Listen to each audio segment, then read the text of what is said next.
시작. 우리가 앞서 배를 타고 아소에서 바울을 태우려고 그리로 행선하니 이는 자기가 도보로 가고자 하여 이렇게 정하여 준 것이라. 아멘. 오늘 본문 말씀을 보면 사도 바울이 굳이 혼자서 홀로 걸어서 여행을 하고자 하는 그런 모습을 볼 수 있습니다. 일행이 있었죠. 이때 선교팀 한 7, 8명가량 일행이 있었는데 사도 바울은 지금 굳이 홀로 그것도 걸어서 여행하려고 합니다. 선교팀은 누가와 실라와 이 선교팀은 배를 타고 가고 빨리 가겠죠. 하지만 이제 사도 바울은 드로아라고 하는 곳에서 아소라고 하는 곳까지 걸어서 갑니다. 그 거리는 이제 직선 거리는 한 30km 되는데 아무래도 도로를 따라가다 보면 조금 더 길이가 늘어나지요. 40배에서 50km 정도. 시간상으로는 한 사나흘 천천히 걸어가면 한 나흘 거리고 좀 빨리 걸으면 이틀 3일이면 갈 수 있는 곳이겠죠. 근데 사도 바울은 그 길을 혼자 걸어갑니다. 그 선교팀의 입장에서는 조금 의아했겠죠. 아니 같이 빨리 배를 타고 가면 좋을 것을 왜 혼자 걸어가려고 하십니까? 굳이 혼자 가시겠다면 우리도 걸어가겠습니다. 그렇게 말을 했겠죠. 그때 그 상황을 우리가 충분히 그렇게 상상해 볼 수 있습니다. 하지만 사도 바울은 혼자 걸어가기를 고집하고 혼자 걸어갑니다. 그럼 왜 사도 바울은 이렇게 혼자 걸어가려고 했을까요? 쉽게 짐작할 수 있죠. 하나님과 대화를 하고 싶어서 혼자 걸어가면서 기도가 필요했기 때문에 그렇게 고집했을 것입니다. 혼자 가겠다고. 그런데 이렇게 사도 바울이 또 지금까지는 안 그러다가 혼자 걸어가면서 하나님과 이런 깊은 대화가 필요한 이유가 또 있겠지요. 이렇게 선교팀으로부터 벗어나서 하나님과 밀접한 친밀한 관계 속에서 뭔가 깊이 있는 뭔가를 끌어내기 위해서 지금 사도 바울이 이러는 거 아니겠습니까? 그렇다고 한다면 사도 바울에게 또 특별한 어떤 상황이 또 있었기 때문에 이렇게 했겠죠. 그것은 무엇이냐면 사도 바울에게는 지금 앞으로 닥칠 사역이 대단히 중요하다라고 하는 것을 알았기 때문입니다. 게다가 그 사역을 행하는 데에 목숨까지도 생명까지도 위협이 될 수 있다라고 하는 것도 알고 있었지요. 그렇기 때문에 사도 바울은 내가 이 사역을 앞으로 닥칠 이 사역을 꼭 해야만 하는가? 다른 방법을 통해서 다른 안전한 방법을 통해서 해야 하는 그런 방법은 없을까? 또는 내가 위험하니 다른 사람에게 대신 이 일을 하게 할 수는 없을까? 라고 하는 생각도 들 수 있겠지요.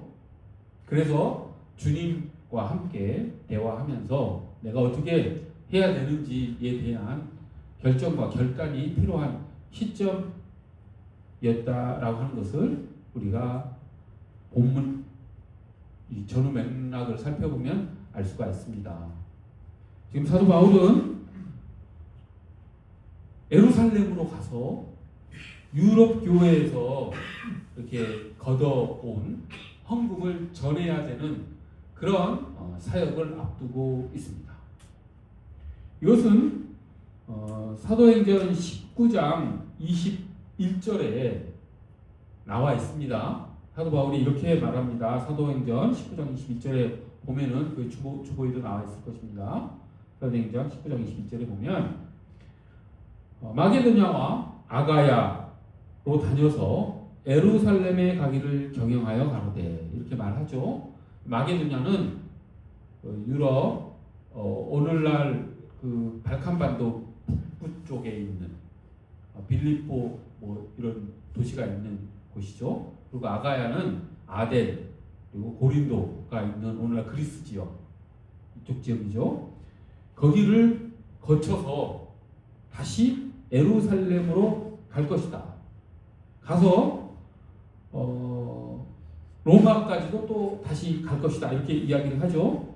거기 갔다가 예루살렘에 갔다가 로마도 보아야 하리라. 이렇게 사역의 이제 방향을 지금 정하고 있습니다. 그런데 지금 예루살렘에 굳이 가는 이유는 헌금을 전달하기 위해서이지요. 유럽에서 많은 헌금을 걷어서 지금 가난한 예루살렘 교회에 그 헌금을 전달하는 일을 하러 갑니다. 그런데 헌금을 전달하는 일을 굳이 사도 바울이 할 필요가 있을까요? 그걸 다른 사람이 대신 해도 되지요. 왜 그러냐면 사도 바울은 유럽 이 선교 여행을 하면서 그 믿지 않은 유대인들과 엄청난 갈등을 겪어왔었죠. 그러니까 이 믿지 않는 유대인들이 예수님을 믿지 않는 유대인들이 사도 바울이 와서 복음을 전하면 이제 유대교를 떠나서 기독교로 개종을 하게 되니까 이 유대인들이 믿지 않는 유대인들이 시기를 하죠. 사도 바울은 시기를 하고 또 자기들의 어떤 특권이라든지 이런 이익 같은 것들이 훼손이 되니까 바울을 잡아 죽이려까지 했었죠. 실제로 루스드라에서는 바울이 유대인들에게 폭행을 당해서 돌에 맞아서 실제로 죽기까지 했습니다. 그래서 사도 바울이 3,000점까지 올라갔다는 기록이 또 나와 있습니다. 그뿐만 아니라 빌립보에서는 그들에 의해서 감옥에 갇히기도 하고 하는 일들이 여러 차례 있었죠. 그런데 이제 사도 바울이 그렇게 유대인들과 갈등 관계 속에서 선교 여행을 마치고 이제 예루살렘에 갔다가 다시 로마로 가려고 하는데 처음에는 사도 바울이 이제 고린도에서 배를 타고 예루살렘으로 가려고 했습니다. 그 당시에는 배 타고 다니는 것이 가장 빠른 여행 방법이었기 때문이죠. 그런데 배를 타려고 했는데 그 배 안에 사도 바울을 죽이려고 하는 사람들이 있다는 정보를 사도 바울이 캐치를 하고 그 배를 타지 않습니다. 그 배를 타고 한 달 이상을 같이 배를 타고 예루살렘까지 가면은 뭐 살해 당할 것은 거의 불을 보듯 명확하지요. 그래서 그 배를 타지 못합니다.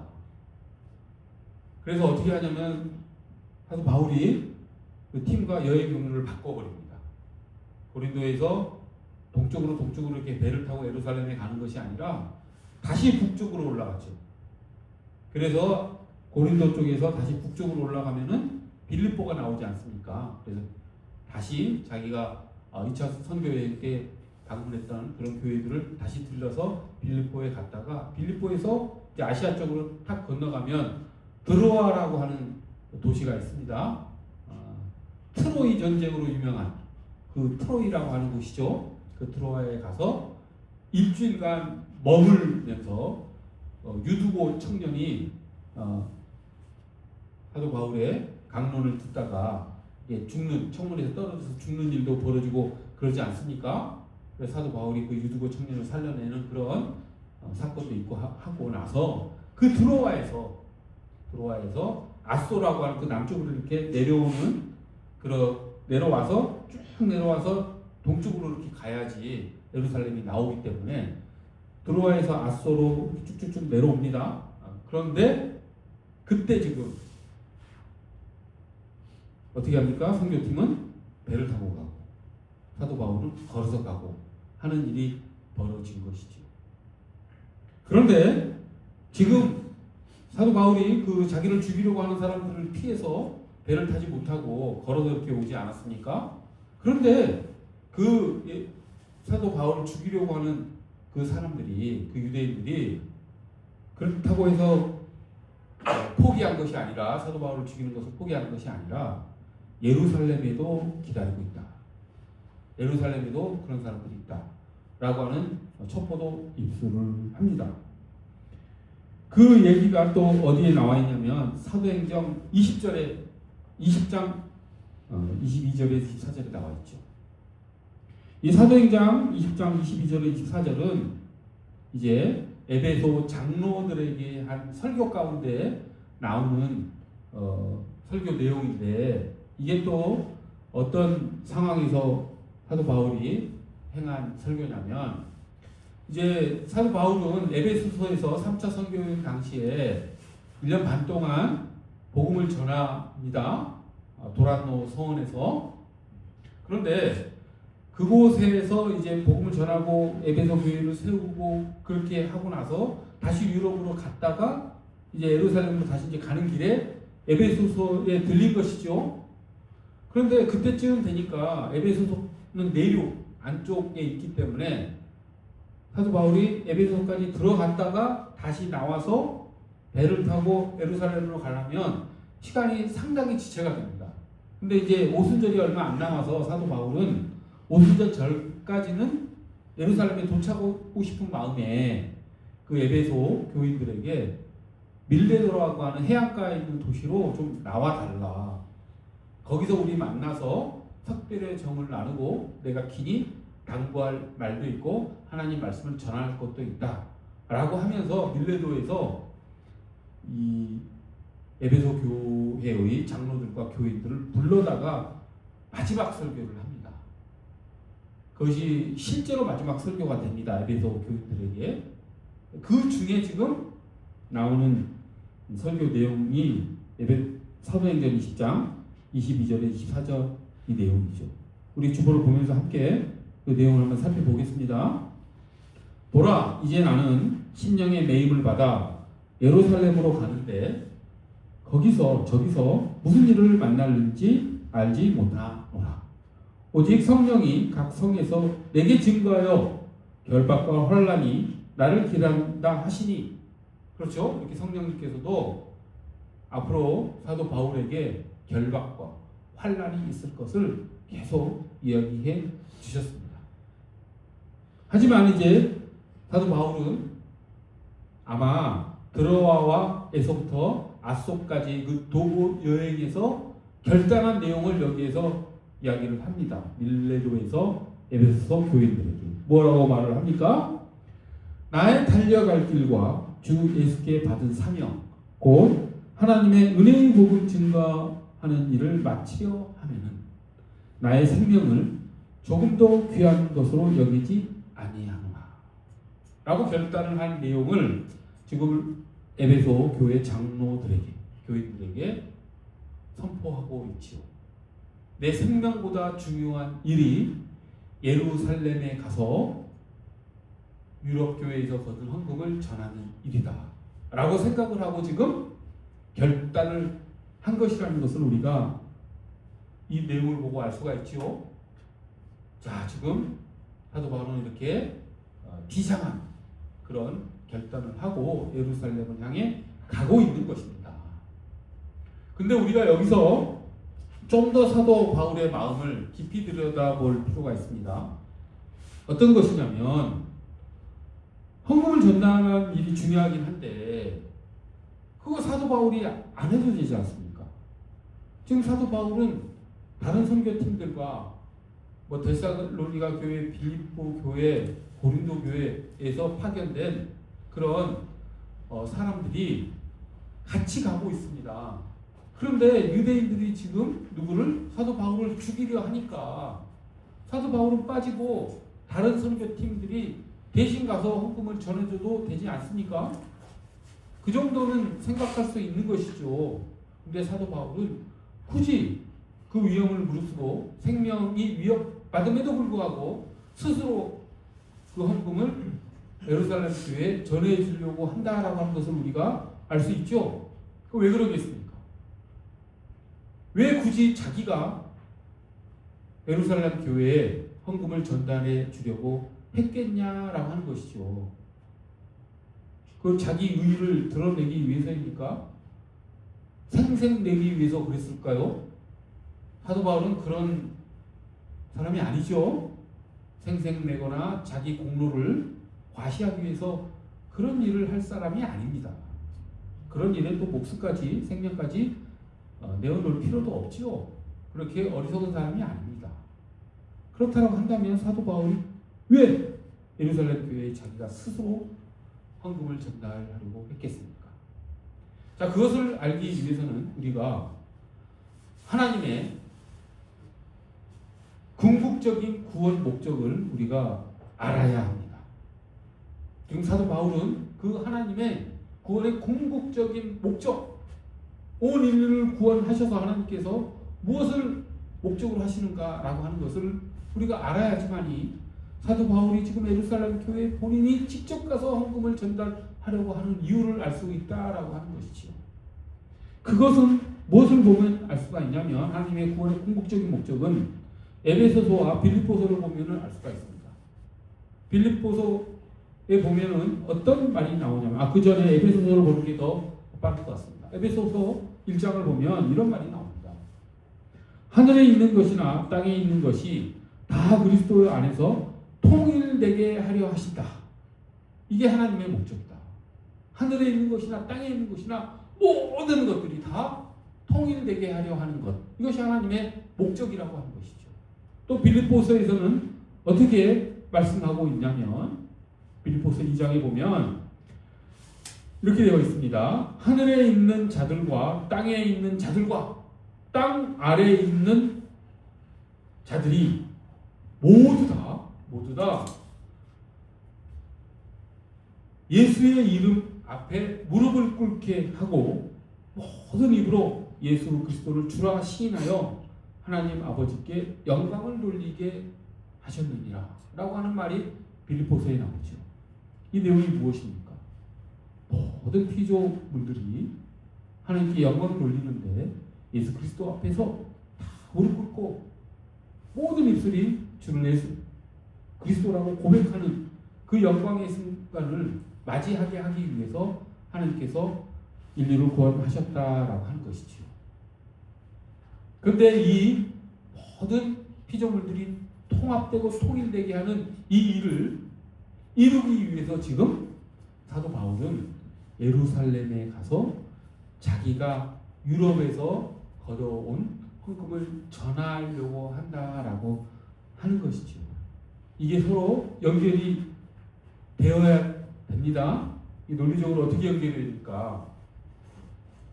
모든 교회의 통합을 위해서 지금 사도 바울은 유럽 교회에서 거둔 헌금을 예루살렘 교회에 전달하려고 하는 것이죠.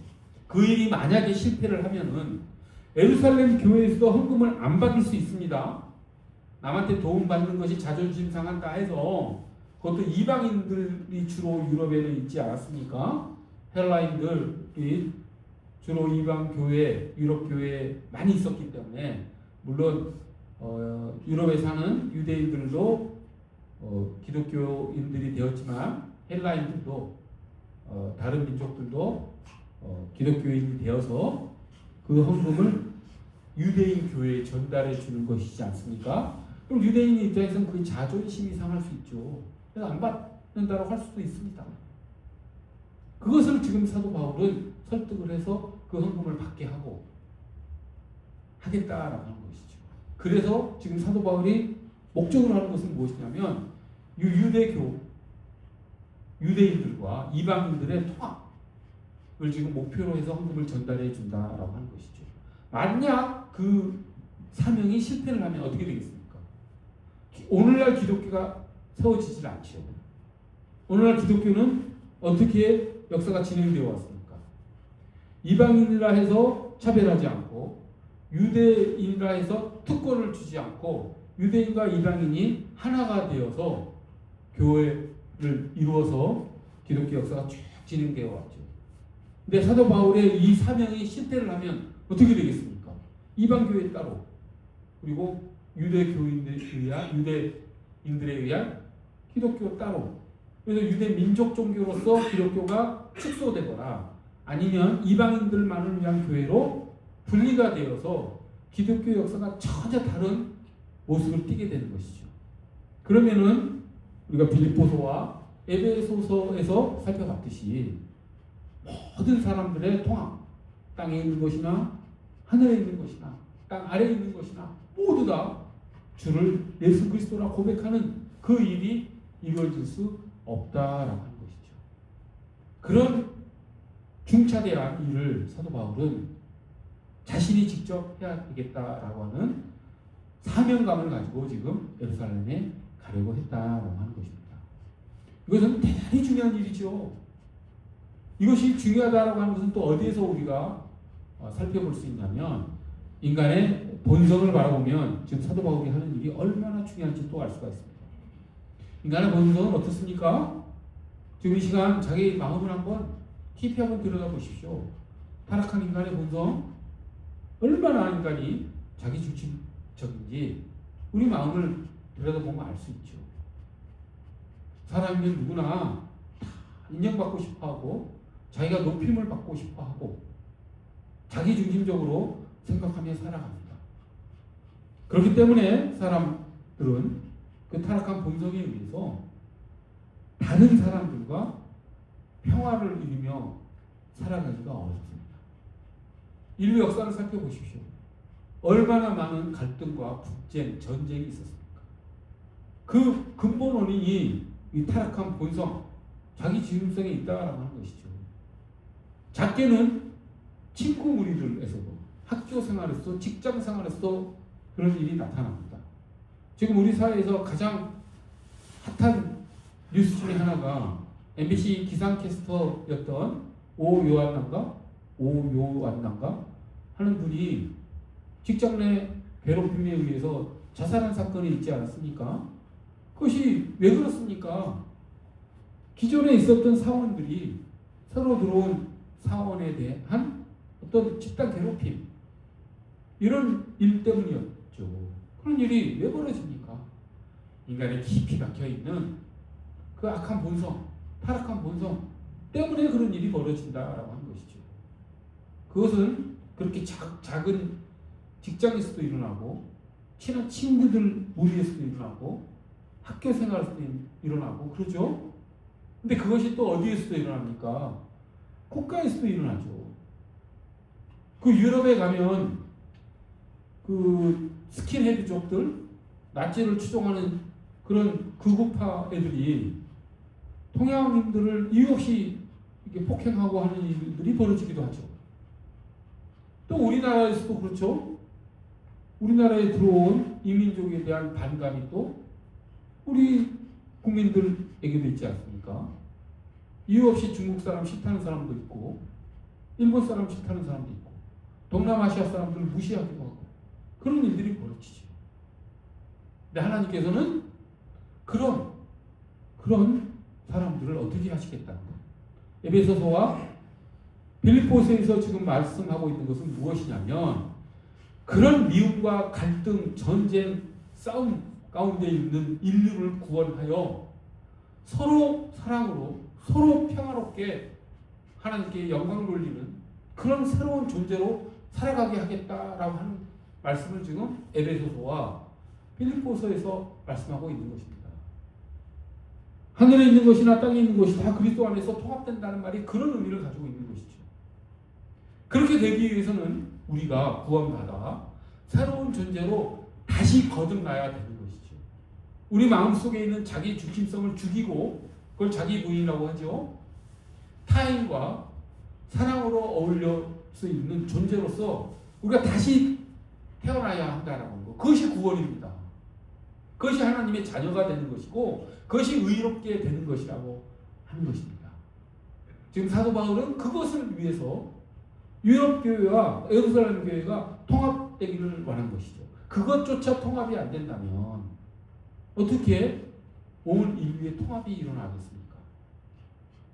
사도 바울은 하나님과 깊은 대화 가운데, 깊은 기도 가운데 그것을 통찰해 냈던 것이고 그 일을 이루어내기 위해서는 자신이 예루살렘에 직접 가서 헌금을 전달하고 예루살렘 교회와 유럽 교회의 통합이 이루어진다라고 하는 것을 절실히 깨달았기 때문에 목숨까지도 내어놓는 일이 있다 하더라도 예루살렘의 테러리스트들이 자기를 죽이려고 한다라고 하는 그 사실을 알매도 불구하고 예루살렘으로 나아갔던 것이죠.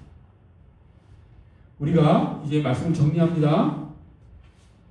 사도 바울이 드로아에서 아소까지 한 사나흘 되는 거리를 걸어서 갔습니다. 왜 걸어서 갔습니까? 뭔가 중요한 일을 하나님과 해결하기 위해서, 하나님과 깊은 대화 가운데 관계 속에서 결단을 하기 위해서라고 하는 것이라는 것을 우리가 알 수 있었죠. 그리고 그 일이 무엇이었습니까? 예루살렘 교회에 유럽 교회에 헌금을 전달하는 일이었다. 그리고 그 헌금을 전달하는 일은 단순히 가난한 교회에 경제적 도움을 주는 차원을 넘어서서 두 교회 간에 통합을 이루어내는 일이었다.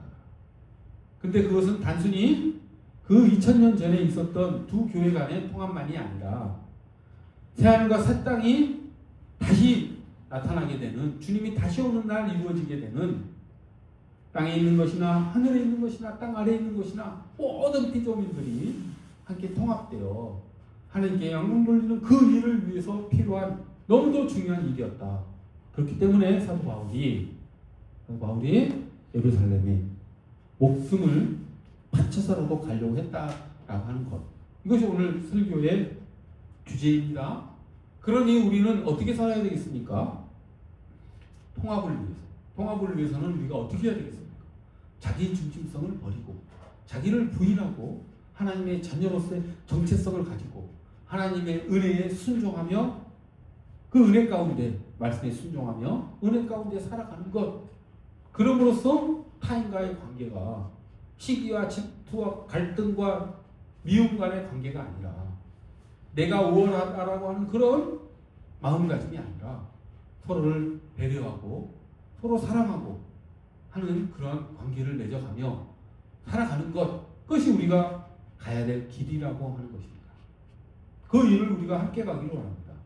그것을 성경에서는 아주 간단하게 이야기하지요. 너 이웃을 내 몸과 같이 사랑하라 라고 말하지 않습니까?